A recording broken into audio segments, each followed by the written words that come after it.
Hello mga ka-abengers! So gagawa tayo ng maha blanca. Kaya tara, samahan niyo na ako mga ka-abengers ko. Ayan, mag-ano tayo ng 2 cup ng cornstarch. Ayan. Diba? So 2 cups of cornstarch. Ay, ayun.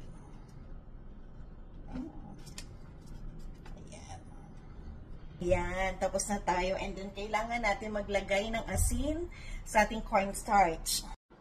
So, ayan, lagay tayo ng asin, pambalanse, diba? And then, of course, meron tayong 3 cups of evap. So, ito yung ating 3 cups of evap. 1. Yan. 2.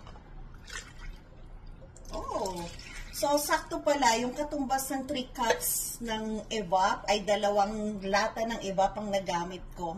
And then, syempre, dagdagan din natin ng 3 cups ng coconut milk. Ayan, isa. Ayan. Ating coconut milk. So, 2. And then, oy! Ayan mo na, ayan. So, dalawa talaga mga ka-abengers ko. And then, maglagay na rin tayo ng ating condensed milk. So, 1 lata na condensed milk. Ayan.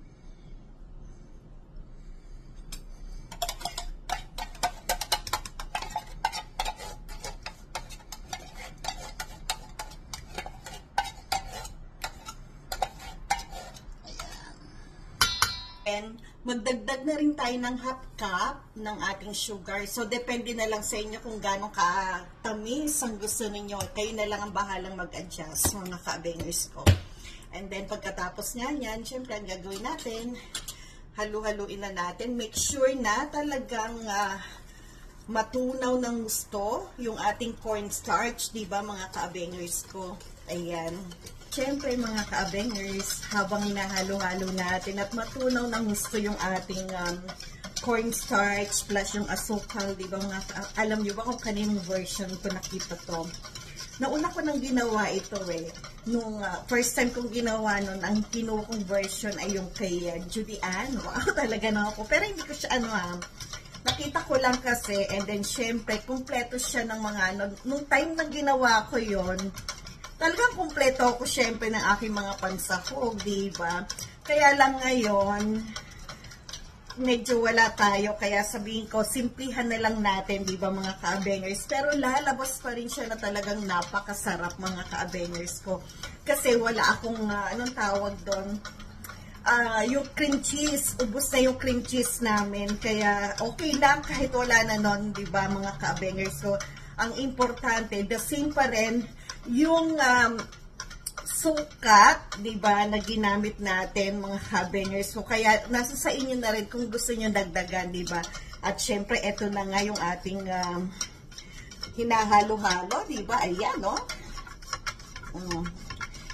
Antayin lang natin matunaw ng gusto talaga yung ating cornstarch, pati yung ating sugar.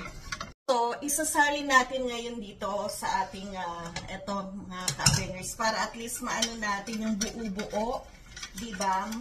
And then, hindi pa naka-on yung kalan, kaya isasalin ko lang muna ito mga ka-abengers ko.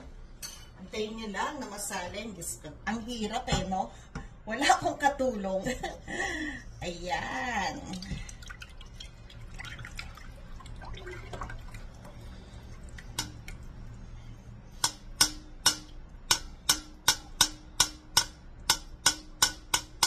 So, ayan, diba? Nakuha natin yung So, tabi na natin yan. Tagaan lang natin to sa paghalo, mga ka-abengers ko. And then, syempre, kailangan talagang mahina lang yung apoy. Diba? Kaya, ayan, halu-haluin lang natin. So, walang hinto na paghalo to, nakakangalay, So, medyo mainit na tong ating magdagdag na tayo ngayon ng butter natin, mga ka-abengers. Ay, ano ba yan? Nahulog. Ay, Diyos ko day. So, maglagay na tayo ng butter, di ba? Ayan. So, ayan. Lagay natin yung butter. Yan, alagaan lang natin sa paghalo. Diba? Para hindi manikit sa ilalim. Yan, unti-unting natutunaw na yung ating butter. Diba? Yan.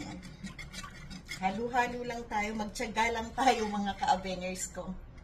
Grabe mga ka-abengers, talagang tiyagaan lang tayo sa ating paghahalo, diba? May gulay. Nakakangalay, diba? Anak ko, Diyos ko, naramdaman ko na naman mga ka-abengers ko, parang lumulusog yata ako. Diyos ko po, my God. Diba? Sabi ko mag-diet ako, ba't ganon? Diba? Kaya ayan, tignan na natin muna mga ka-abengers ko. Oh. Ayan, halu-haluin lang natin. Diba? Magtiyaga lang tayo talaga, 'di ba? Talagang ang lola nyo, ang daming gawa ngayon, talagang todo, tinodo niya, talagang ano ba yung tawag doon? Pakiyawan ang naging dating 'di ba mga ka-abengers ko? Grabe Ayan, kumbaga enjoyin na lang natin, 'di ba mga ka-abengers? Kaya naman po ayan ang ating ginagawa. Syempre, may pang-dessert na tayo, di ba mga ka-abengers? Pagka sa gabi, ayaw mo na kumain, pwede na natin, wow, matamis no? Grabe. Basta yun. Kumbaga kung ano naman, matagal naman to ba, hindi bago masira, di ba? Kumbaga basta pag nasa fridge, mag-i-stay to ng matagal, di ba? Kumbaga makakain natin to ng matagal. At ayan, medyo lumalapot-lapot na, di ba? Ang bango niya, mga ka-abengers ko. Talaga na ano ko yung ano ng gata, ang bango. Hanggat hindi pa umano to, lagay na natin yung ating cream. Diba? Ayan. Yung ating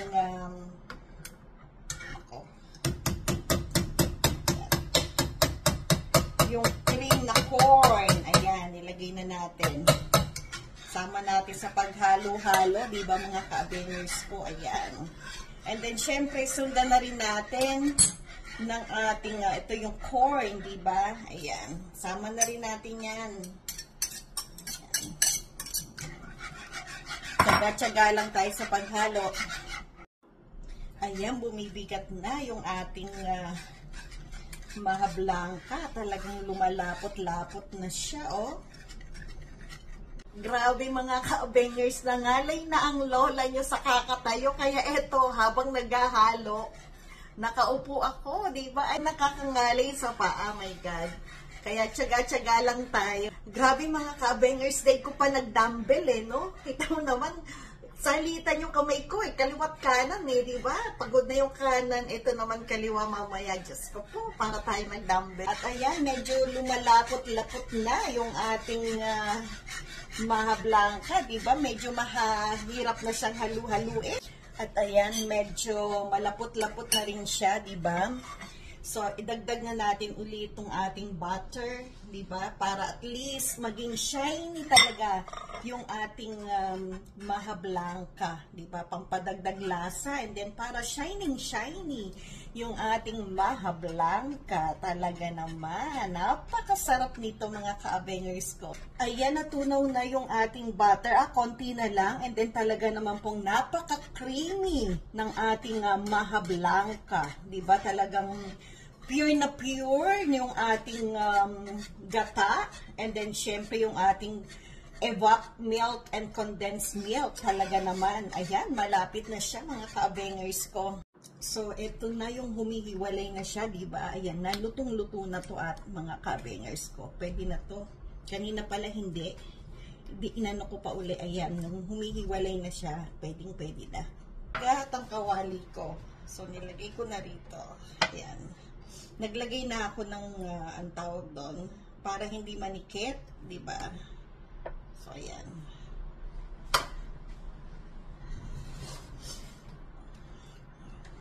Ang bigat kasi wala akong katulong, kaya isa-isa ko na lang. Ayan. Nakikita nyo ba? Hindi no? Ayan.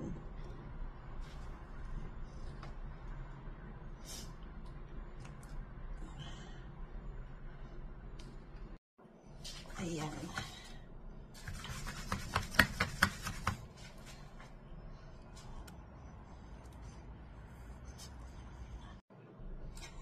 antay lang natin lumamig, di ba? And then pagka lumamig na siya, lagay natin sa fridge.